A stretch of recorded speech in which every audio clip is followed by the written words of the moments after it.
Boss ಎಲ್ಲರಿಗೂ ನಮಸ್ಕಾರ. Welcome back to Sagar stories. ಮಗ ಟಾಪ್ ಕ್ರಿಕೆಟಿಂಗ್ ಅಪ್ಡೇಟ್ಸ್ಗೆ ಎಲ್ಲರಿಗೂ ಸ್ವಾಗತ. Welcome back. ಹೋಗೋಣ ಫಸ್ಟ್ ಅಪ್ಡೇಟ್ಗೆ. ಯಾವುದೇ ಡಿಲೇ ಇಲ್ದಂಗೆ ಬೆನ್ ಸ್ಟೋಕ್ಸ್ ಅವರ ರೀಸೆಂಟ್ ಫೋಟೋ ನೋಡ್ತಾ ಇರ್ಬೋದು ಯಾವ ಥರ ಇದೆ ಅಂತ. ಹಳೆ ಫೋಟೋ ಹೊಸ ಫೋಟೋ ಹಾಕ್ತಾ ಇದ್ದೀನಿ, ನೋಡ್ಕೊಳ್ಳಿ ಹೆಂಗಿದೆ ಅಂತ. ಫೇಸ್ ಸರ್ಜರಿ ಆದ ನಂತರ ಗೊತ್ತಿರೋದೇ ಬಾಲ್ ಬಿದ್ದುಬಿಟ್ಟು ಮಖ ಊಷ್ಟಾಗೋಗ್ಬಿಟ್ಟಿತ್ತು, ಮೂಗಿಗೆ ಏಟು ಬಿದ್ದಿತ್ತು, ಕಣ್ಣಿಗೆ ಏಟು ಬಿದ್ದಿತ್ತು. ಸೊ ಸರ್ಜರಿ ಮಾಡಲೇಬೇಕಾಗಿತ್ತು. ಅವಾಗಲೇ ಹೇಳಿದ್ರು ಸರ್ಜರಿ ಮಾಡಿಸ್ಕೊತಾ ಇದ್ದೀನಿ ನಾನು ಅಂತ. ಸೊ ಫೇಸ್ ಸರ್ಜರಿ ಆದ ನಂತರ ಬೆನ್ ಸ್ಟೋಕ್ಸ್ ಅವರ ಮುಖ ಈ ಥರ ಕಾಣಿಸ್ತಾ ಇದೆ, ನೋಡ್ತಾ ಇರ್ಬೋದು. ಅರ್ಧಕ್ಕೆ ಅರ್ಧ ಇದ್ದಂಗಿಲ್ಲ, ಒಂಥರ ಮಖನೇ ಯಾಕೋ ಸಣ್ಣ ಆಗಂಗೆ ಸಿಕ್ಕಾಪಟ್ಟೆ ಟ್ರಾನ್ಸ್ಫಾರ್ಮ್ ಆದಂಗಿದೆ ಬೆನ್ ಸ್ಟೋಕ್ಸ್ ಅವರು. ಹಳೆ ಬೆನ್ ಸ್ಟೋಕ್ಸ್ಗೂ ಹೊಸ ಬೆನ್ ಸ್ಟೋಕ್ಸ್ಗೂ ಸಿಕ್ಕಾಪಟ್ಟೆ ಲಾಟ್ ಆಫ್ ಡಿಫ್ರೆನ್ಸ್ ಅಂತೂ ಎದೆದಿ ಕಾಣಿಸ್ತಾ ಇದೆ. So hope everything is okay with Ben Stokes. ಅವ್ರು ಅವಾಗಲೇ ಒಂದು ಸ್ವಲ್ಪ ನಕ್ಕಂಡೇ ಇದನ್ನು ಬಾಲ್ ಕಣ್ಣಿಗೆ ಬಿದ್ದನ್ನು ಕೂಡ ಅವರು ಪೋಸ್ಟ್ಗಳು ಹಾಕ್ತಿದ್ರಲ್ಲ, ಸ್ಟೋರಿಗಳನ್ನ ಹಾಕಂತಿದ್ರಲ್ಲ, ಹಂಗಾಗೋಗ್ಬಿಟ್ಟೈತೆ ಹಿಂಗಾಗೋಗ್ಬಿಟ್ಟೈತೆ ಗುರು, ಸರ್ಜರಿ ಮಾಡಿಸ್ಕೋಬೇಕು ಅಂತ ನಕ್ಕಂಡೇ ಹಾಕೊಂಡಿದ್ರು. ಏನೋ ಮಾಡೋದಕ್ಕಾಗೋದಿಲ್ಲ, ಸರ್ಜರಿ ಮಾಡಿಸ್ಕೊಂಡಿದ್ದಾರೆ. ಸೊ ನೋಡಿ, ಒಂಥರ ಹಳೆ ಬೆನ್ ಸ್ಟೋಕ್ಸೇ ನೋಡೋದಕ್ಕೆ ಇಷ್ಟಪಡ್ತೀವಿ ನಾವು. ಹೊಸ ಬೆನ್ ಸ್ಟೋಕ್ಸ್ ಯಾಕೋ ಸಿಕ್ಕಾಪಟ್ಟೆ ಒಂಥರ ಫೇಸ್ನೆಲ್ಲ ರಿಪ್ ಮಾಡ್ಕೊಂಡಿರೋ ಥರ ಕಾಣಿಸ್ತಾ ಇದೆ. ಅಪೇಟ್ ಬಿಟ್ಟು ವಿರಾಟ್ ಕೊಹ್ಲಿ ಅವ್ರನ್ನೇ ಮ್ಯಾಚ್ ಎಲ್ಲ ಗೆಲ್ತಾ ಇದ್ದಂಗೆ ಪ್ರೆಸೆಂಟೇಷನ್ ಸೆರೆಮನಿಲಿ ಮಾತಾಡಿದ್ದಾರೆ ನಮ್ಮ ಚಿನ್ನಸ್ವಾಮಿ ಸ್ಟೇಡಿಯಂ ಬಗ್ಗೆ. 5 ಮ್ಯಾಚ್ ಆಡಿದ್ದೀವಿ, 4 ಮ್ಯಾಚ್ನ ಗೆದ್ದಿದ್ದೀವಿ, 1 ಮ್ಯಾಚ್ ನಾವು ಮಾತ್ರ ಸೋತಿರೋದು. ಸೊ ಈ ಒಂದು ಲೆಗ್ ಏನಿದೆ ಚಿನ್ನಸ್ವಾಮಿ ಸ್ಟೇಡಿಯಮ್ಮು, ಈ ಸಲ ಸಿಕ್ಕಾಪಟ್ಟೆ ಬೆಟ್ರಾಗಿ ಪರ್ಫಾರ್ಮ್ ಮಾಡಿದ್ವಿ ನಾವು. ಆಲ್ಮೋಸ್ಟ್ ಎಷ್ಟು ಆಡಿರೋಂಥ 5 ಮ್ಯಾಚಲ್ಲಿ 4 ಮ್ಯಾಚ್ ಗೆದ್ದಿದ್ದೀವಿ ಅಂದ್ರೆ ಸೈಕ್ ಸ್ಟ್ಯಾಟ್ಸ್ನ ಇಟ್ಕೊಂಡಿದ್ದೀವಿ. ಆ್ಯಂಡ್ ಇವಾಗ ರಾಯ್ಪುರ್ಗೆ ಕೂಡ ಹೋಗ್ತಾ ಇದ್ದೀವಿ. 2 ಮ್ಯಾಚ್ ಅಲ್ಲಿದೆ, ನಾವು 7 ಮ್ಯಾಚ್ ಇಲ್ಲ ಆಡೋದಕ್ಕೆ ಇಷ್ಟಪಡ್ತಾ ಇದ್ದಿದ್ದು. ಸೊ ಇವ್ರು RCB ಮ್ಯಾನೇಜ್ಮೆಂಟ್ ಇದೆಯಲ್ಲ, ಏನೋ ಮಾಡೋಕೆ ಹೋಗ್ಬಿಟ್ಟು ರಾಯ್ಪುರಲ್ಲಿ ತೊಗೊಂಡೋಗಿ 2 ಮ್ಯಾಚ್ನ ಇಟ್ಬಿಟ್ಟಿದ್ದಾರೆ. ಆ್ಯಂಡ್ ಫೈನಲ್ಸು ಕೂಡ ಇಲ್ಲೇ ಇರ್ಬೋದು, ಜೊತೆಗೆ ಪ್ಲೇ ಆಫ್ಸಲ್ಲಿ ಇನ್ನೂ ಒಂದು ಮ್ಯಾಚು ಕೂಡ ಇಲ್ಲೇ ಇರ್ಬೋದು ಅಂತ ವೆಂಕಟೇಶ್ ಪ್ರಸಾದ್ ಅವ್ರನ್ನೂ ಕೂಡ ನೆನ್ನೆ ಒಂದು ಸ್ಟೇಟ್ಮೆಂಟ್ ಹಾಕಿ ಕೊಟ್ಟಿದ್ರು, ಅದನ್ನು ಕೂಡ ನೋಡಿದಿರ ಅಂತ ಅನ್ಕೊಂಡಿದ್ದೀನಿ. ಹೋಪ್ಫುಲಿ ಚಿನ್ನಸ್ವಾಮಿ ಸ್ಟೇಡಿಯಂಬಲ್ಲಿ ನಾವು ಮತ್ತೆ ಬರ್ತೀವಿ. ಪ್ಲೇ ಆಫ್ಸ್ನ ಫ್ಯೂ ಮ್ಯಾಚಸ್ ಇದೆಯಲ್ಲ, ಅದನ್ನು ಇಲ್ಲಿ ಇವರಿಗೆ ಎಂಟರ್ಟೈನ್ ಮಾಡ್ತೀವಿ ಅಂತ ಹೋಪ್ಸ್ನ ವಿರಾಟ್ ಕೊಹ್ಲಿ ಅವರು ಕೊಟ್ಟಿದ್ದಾರೆ. ಪ್ಲೇ ಆಫ್ಸಿಗೆ ಬರ್ತೀವಿ, ಇಲ್ಲಿ ಆಡ್ತೀವಿ ಅಂತ. ನೋಡೋಣ ಅದೇನಾಗುತ್ತೆ ಕತೆ ಅಂತ. ಅಪೇಟ್ ನಂಬರ್ 3, ಬೆನ್ ಸ್ಟೋಕ್ಸ್ದು ಫೇಶಿಯಲ್ ಇಂಜುರಿ ಆಯಿತು ಅಂತಂದರೆ IPL ಕೂಡ ಒಂದು ಫೇಶಿಯಲ್ ಇಂಜುರಿ ಆಗಿದೆ ಅಂತ ಅಪ್ಡೇಟು ಬಂದಿದೆ ಗುರು.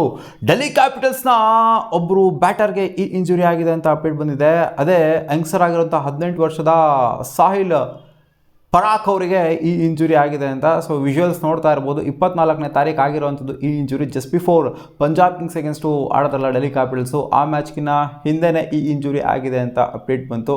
ನೆಟ್ಸಲ್ಲಿ ಪ್ರಾಕ್ಟೀಸ್ ಮಾಡುವಂಥ ಟೈಮಲ್ಲಿ ಈ ಇಂಜುರಿ ಆಗಿದೆ ಅಂತೆ. ಕರೆಂಟ್ಲಿ ಇವಾಗ ಅವರು ಹಾಸ್ಪಿಟಲೈಸ್ಡ್ ಆಗಿದ್ದಾರೆ ಅಂತ ಅಪ್ಡೇಟ್ ಇದೆ. ಹೋಪ್ಫುಲಿ ಬೇಗ ರಿಕವರ್ ಆಗಿಬಿಟ್ಟು ಬರಲಿ.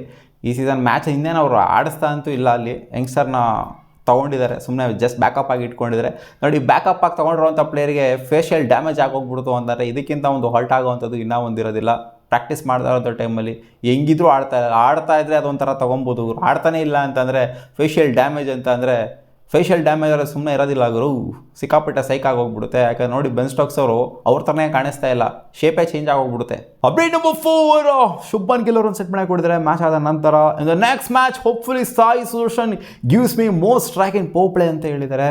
ಸೊ ಪವರ್ ಪ್ಲೇ ನನಗೆ ಸ್ಟ್ರೈಕ್ ಬೇಕಾಗಿತ್ತು, ಸ್ಟ್ರೈಕ್ ಬಂದಿತ್ತು ಅಂತ ನಾನು ಕೂಡ 150 ಹೊಡ್ಕೊಂತಿದ್ದೆ, ಆಕ್ಸಿಲರೇಟ್ ಮಾಡ್ತಿದ್ದೆ ನಾನು ಕೂಡ. ನನಗೆ ಒಂದು ರಿದಮ್ ಬಂದಿರೋದು ಪವರ್ ಪ್ಲೇಸ್ ಜಾಸ್ತಿ ನಂಬರ್ ಆಫ್ ಬಾಲ್ ಆಡಿತ್ತು ಅಂತಂದರೆ ಅಂತ ಹೇಳಿದರೆ. ಯಾಕೆಂದರೆ ಈ ಮ್ಯಾಚಲ್ಲಿ 5 ಓವರ್ ಕಂಪ್ಲೀಟ್ಲಿ ಇವರೇ ಆಡ್ಬಿಟ್ರು ಪವರ್ ಪ್ಲೇಲಿ.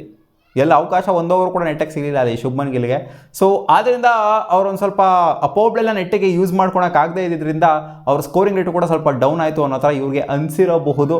ಅದಕ್ಕೋಸ್ಕರ ನೆಕ್ಸ್ಟ್ ಮ್ಯಾಚ್ ನನಗೂ ಕೂಡ ಸ್ಟ್ರೈಕ್ ಕೊಡು ಅಂತ ಕೇಳ್ತೀನಿ. ಅಲ್ಲ ಹೋಗ್ಬಿಟ್ಟು ಕ್ಯಾಪ್ಟನ್ ಕೇಳೋದಿದೆಯಲ್ಲ ಒಬ್ಬ ಪ್ಲೇಯರ್ನ, ಇದಕ್ಕಿಂತ ಒಂದು ಸಿಲಿ ಥಿಂಗ್ ಇನ್ನೂ ಒಂದಿರೋದಿಲ್ಲ. ಅಪೇಟ್ ನಂಬರ್ 4, ಜಾಶ್ ಹೆಸರುಳ್ಳಿ ಅವರು ಮಾತಾಡಿದರೆ. ಅವರು 2 ಫ್ರಾಂಚೈಸ್ಗೆ ಆಡಿದಾರಂತೆ. ಅದೇ CSK ಆಡಿದ್ದಾರೆ ಮತ್ತು RCB ಆಡಿದ್ದಾರೆ IPL ಅಲ್ಲಿ.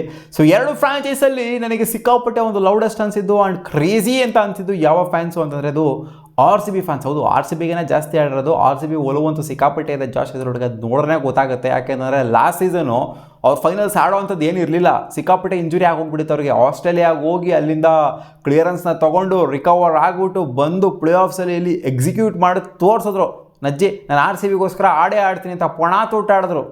ಸೊ ಇದು ಜಾಶ್ ಹೆಸರುಳ್ಳಿ. ಸೊ ಅವ್ರು ಹೇಳಿದ್ದಾರೆ RCB fans are the loudest and craziest fans ever ಅಂತ. ಅಪ್ಡೇಟ್ ನಂಬರ್ 6, ವೈಭವ್ ಸೂರ್ಯವಂಶಿ ಅವರು ಒಂದು ಓಪನ್ ಸ್ಟೇಟ್ಮೆಂಟ್ ಹಾಕಿ ಕೊಟ್ಟಿದ್ದಾರೆ ಗುರು.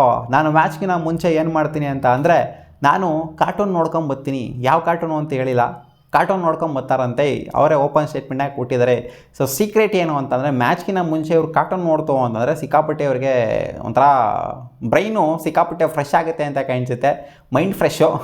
ಆ ಮೈಂಡ್ ಫ್ರೆಶ್ ಆದರೆ ಅಲ್ಲಿ ಕಾರ್ಟೂನ್ ನೋಡ್ಕೊಂಬಂದ್ಬಿಟ್ಟು ಇಲ್ಲಿ ಏನು ಎಲ್ಲಿಂದ ಎಲ್ಲಿಗಿರೋ ನೋಡಿ ಐಸ್ ಕ್ರೀಮ್ ತಿಂತೀನಿ ಅಂತ ಹೇಳ್ತಾರೆ. ಕೆನ್ನೆ ದುಂಡ್ಗುಂಡಿಗಿದೆ, ಅದು ಎವಿಡೆಂಟಾಗಿ ಕಾಣಿಸ್ತಾ ಐಸ್ ಕ್ರೀಮ್ ತಿಂತಾ ಇರೋದಕ್ಕೂ ಅವ್ರು ಇರೋದಕ್ಕೂ ಎವಿಡೆಂಟಾಗಿ ಕಾಣಿಸ್ತಾ ಇದೆ. ಸೊ ಇಲ್ಲಿ ನೋಡ್ತು ಅಂದರೆ ಕಾರ್ಟೂನ್ ನೋಡ್ಕೊಂಬರ್ತೀನಿ ಅಂತ ಹೇಳ್ತಾರಲ್ಲ, ಅದು 15 ವರ್ಷದ ಹುಡುಗ ಅನ್ನೋ ಒಂದು ಮೈಂಡ್ ಸೆಟ್ ಇದೆಯಲ್ಲ. 15 ವರ್ಷ ಆದ್ರೂ 15 ವರ್ಷಕ್ಕೆ ಯಾರು ಕಾರ್ಟೂನ್ ನೋಡ್ತಾರೆ ಹುಡುಗರು?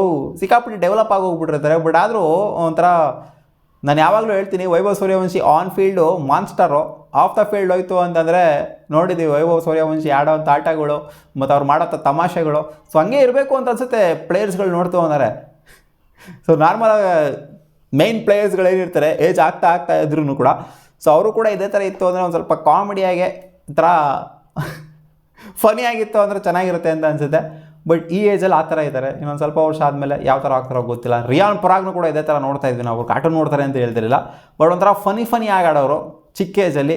ಆದ ನಂತರ ಇವಾಗ ನೋಡಿ ಯಾವ ಥರ ಒಂದು ಸ್ವಲ್ಪ ಮೆಚ್ಯೂರ್ ಆಗಿ ಬಿಹೇವ್ ಮಾಡಿದ್ರು ರಿಯಾನ್ ಪರಾಗ್. ಸೊ ಟೈಮು ಬುದ್ಧಿ ಕಲಿಸುತ್ತೆ ಅಲ್ಲ. ಅಪ್ಡೇಟ್ ನಂಬರ್ 7, ರವಿಚಂದ್ರನ್ ಅಶ್ವಿನ್ ಅವರು ಹಾರ್ದಿಕ್ ಪಾಂಡ್ಯ ಅವ್ರ ಮೇಲೆ ಕಿಡಿ ಕಾರಿದ್ದಾರೆ. ಹಾರ್ದಿಕ್ ಪಾಂಡ್ಯ ಅವರು ಲಾಸ್ಟ್ ಓವರ್ ಏನಕ್ಕೆ ಬೌಲಿಂಗ್ ಮಾಡಲಿಲ್ಲ? ಅಲ್ಲಿ ಯಾರಿಗೋ ತೊಗೊಂಬಂದ್ಬಿಟ್ಟು ಬೌಲಿಂಗ್ನ ಕೊಡ್ತಾರಲ್ಲ, ಯಾರಿಗೆ ಕೊಟ್ಟಿದ್ದವ್ರು ಬೌಲಿಂಗ್, ಕ್ರಿಶನ್ ಅವ್ರಿಗೆ ಬೌಲಿಂಗ್ನ ಕೊಡ್ತಾರೆ. ಲಾಸ್ಟ್ ಮ್ಯಾಚಲ್ಲಿ ಮುಂಬೈ ಇಂಡಿಯನ್ಸ್ ಸೋಲ್ತಾರಲ್ಲ, ನೀವು ಕ್ವಾಲಿಟಿ ಮಿಲ್ಲರ್ ಇರೋವಂಥ ಟೈಮಲ್ಲಿ ಬೌಲಿಂಗ್ನ ಹಾಕ್ತೀರ, ಡೆತ್ ಓವರ್ಸ್ನ ಹಾಕ್ತೀರ ನೀವು. ಅಂದರೆ South Africa against world cup final ಆಡೋದಲ್ಲಪ್ಪ 2024 ಫೈನಲು, ಅದ್ರ ಬಗ್ಗೆ ಮಾತಾಡ್ತಾ ಇದ್ದಾರೆ. ನೀವು ಆ ಟೈಮಲ್ಲಿ ಮಿಲ್ಲರ್ ಇರುವಂಥ ಸಿಚುವೇಷನಲ್ಲಿ ನೀವು ಬಂದ್ಬಿಟ್ಟು ಬೌಲಿಂಗ್ನ ಹಾಕ್ತೀರ, ಡೆತ್ ಓವರ್ಸ್ ಸ್ಪೆಲ್ನ ಸಖತ್ತಾಗಿ ಹಾಕ್ತೀರಾ. ಆ್ಯಂಡ್ ಲಾಸ್ಟ್ ಓವರು ಕೂಡ ಹಾಕುವಂಥ ಎಲ್ಲ ಎಬಿಲಿಟಿ ಇತ್ತು ನಿಮಗೆ. ಸೊ ಇಲ್ಲಿ ನೋಡ್ತು ಅಂತಂದರೆ ಲಾಸ್ಟ್ ಓವರು ಕೂಡ ಹಾಕ್ತೀರಾ. ಇಲ್ಲಿ ನೋಡ್ತು ಅಂದರೆ ನೀವು ಯಾರನ್ನೋ ಕ್ರಿಶೋ ಪಶೋ ಯಾರನ್ನೋ ಕರ್ಕೊಂಬಂದು ಹಾಕಿಸ್ತಾ ಇದ್ದೀರಾ. ಆ್ಯಂಡ್ 2 ಓವರ್ಗೆ 38 ರನ್ ಹೊಡೆಸ್ಕೊಂಡ್ರೆ ಏನಾಗಿತ್ತು? ಲಾಸ್ಟ್ ಓವರ್ ಬೌಲಿಂಗ್ ಹಾಕಿದರೆ ಚೆನ್ನಾಗಿರೋದಲ್ವ? ನೀವೇ ಹಾಕಿದರೆ ಚೆನ್ನಾಗಿರೋದಲ್ವ? ನಿಮ್ಮ ಮೇಲೆ ನಿಮಗೆ ಕಾನ್ಫಿಡೆನ್ಸ್ ಇಲ್ವಾ? ಇನ್ನು ಟೀಮಿಗೆ ಇನ್ನಿಂತ ಕಾನ್ಫಿಡೆನ್ಸ್ ಬರುತ್ತೆ ಅಂತ ಕ್ವೆಶನ್ ಮಾಡಿದರೆ ರವಿ ಅಶ್ವಿನ್. ಅದು ನಿಜ ಕೂಡ ಹೌದು ಗುರು.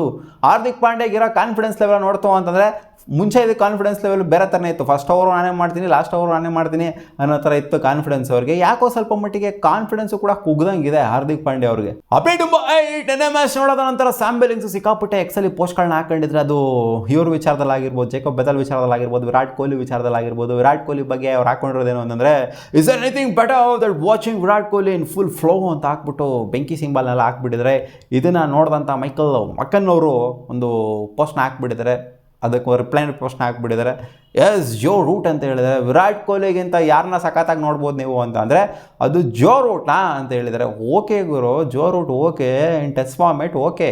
ಇಲ್ಲ ಅವ್ರ ಫಾರ್ಮೇಟ್ ಅವ್ರ ತಲೆಗಿಲಿಗೆ ಏನೋ ರೈತ ಗುರು ಮೈಕಲ್ಗೆ ಅಲ್ಲಿ ಅವ್ರು ಮಾತಾಡ್ತಿರೋದೇನು, ಇವ್ರು ಆಗ್ತಾ ಇರೋದೇನು? ಎಲ್ಲಿ ಟೆಸ್ಟ್ ಫಾರ್ಮೇಟ ನಡೀತಾ ಇತ್ತಿಲ್ಲಿ. ಟೆಸ್ಟ್ ಫಾರ್ಮೇಟಲ್ಲಿ ನಾವು ಒಪ್ಕೊಬೇಕು ಜೋ ರೂಟ್ನ ನೋಡೋದಕ್ಕೆ ಖುಷಿ ಆಗುತ್ತೆ ಗುರು, ಸಖತ್ತಾಗಿ ಆಡ್ತಾರೆ ಅಂತ. ಬಟ್ ನೀವು T20ಗೆ ತೊಗೊಂಬಂದ್ಬಿಟ್ಟು ಜೋ ರೂಟು ಸಿಲಿ ಅಂತ ಅನ್ಸೋದಿಲ್ವಾ? ಅಥವಾ ಓಡಿಗೆ ತೊಗೊಂಬಂದ್ಬಿಟ್ಟು ಜೋ ರೂಟ್ ಅಂತ ಅಂದರೆ ಸಿಲಿ ಅಂತ ಅನ್ಸೋದಿಲ್ವಾ? ನಿಜವಾಗ್ಲೂ ಸಿಲಿ ಅಂತ ಅನ್ಸೋದಿದು. ಅಪ್ಡೇಟ್ ನಂಬರ್ 9, ರೋಹಿತ್ ಶರ್ಮಾ ಅವರು ನೆಕ್ಸ್ಟ್ ಮ್ಯಾಚ್ ಅವೈಲೇಬಲ್ ಆಗುವಂಥ ಚಾನ್ಸ್ ಜಾಸ್ತಿ ಇದೆ ಅಂತ. 29ನೇ ತಾರೀಕು ಏನು ಬರ್ತಾ ಇದೆ. ಮಿಸ್ ಮಾಡಿಕೊಂಡ್ರು, 2-3 ಮ್ಯಾಚ್ ಮಿಸ್ ಮಾಡ್ಕೊಂಡಿದ್ದಾರೆ. ಇನ್ನೆಷ್ಟು ಮ್ಯಾಚ್ ಮಿಸ್ ಮಾಡ್ಕೊತಾರೆ? ಅವ್ರು ರಿಕವರ್ ಆಗಿದ್ದಾರೆ ಅಂತಲೇ ಕಾಣಿಸ್ತಿದೆ ಮೇಲ್ನೋಟಕ್ಕೆ ನೋಡ್ತು ಅಂತ ಅಂದಾಗ. ಲಾಸ್ಟ್ ಮ್ಯಾಚನ್ನ ಪ್ರಾಕ್ಟೀಸ್ ಅದು ಇದೆಲ್ಲ ಮಾಡ್ತಾಯಿದ್ರು. ಸೊ ಹೋಪ್ಫುಲಿ ನೆಕ್ಸ್ಟ್ ಮ್ಯಾಚು 29ನೇ ತಾರೀಕೇನು ಬರ್ತಾಯಿದೆ ಅದ್ರಲ್ಲಿ ಆಡ್ತಾರೆ. ಆ್ಯಂಡ್ MS ಧೋನಿರು ಕೂಡ ಅಷ್ಟೇ 26ನೇ ತಾರೀಕೇನೋ ಬರ್ತಾ ಇದೆಯಲ್ಲ ಮ್ಯಾಚು, ಅದು GT ಅಗೇನ್ಸ್ಟೇ. ಆ ಮ್ಯಾಚ್ನು ಕೂಡ ಆಡ್ತಾರೆ ಅಂತ ಅಂದ್ಕೊಂಡಿದ್ದೀನಿ. ಸೊ GT ಅಗೇನ್ಸ್ಟ್ ಹೊಡಿಬೋದು, CSKಗೆ ಅಲ್ಲೇನು ಕಷ್ಟಕರವಾಗೇನಿಲ್ಲ. ಸೊ ಮೊದಲನೇ ಮ್ಯಾಚು MS ಧೋನಿರು ಬರ್ತಾ ಇದ್ದಂಗೆ ಗೆಲುವನ್ನೇ ಕಾಣ್ಬೋದು ಅಂತ ಅನ್ಕೊಬಹುದು. ಸೊ ಇದಿಷ್ಟು ಆಗಿತ್ತು ಮಗ ಟಾಪ್ ಕ್ರಿಕೆಟಿಂಗ್ ಅಪ್ಡೇಟ್ಸ್. ನಿಮಗೆ ವಿಡಿಯೋ ಸ್ವಲ್ಪ ಏನಾದರೂ ಇಷ್ಟ ಆಗಿತ್ತು ಅಂದರೆ ಒಂದೇ ಒಂದು ಲೈಕ್ ಉದುರಿಸಿ ಗಾಯ್ಸ್, ಮತ್ತು ಸಿಗುವ.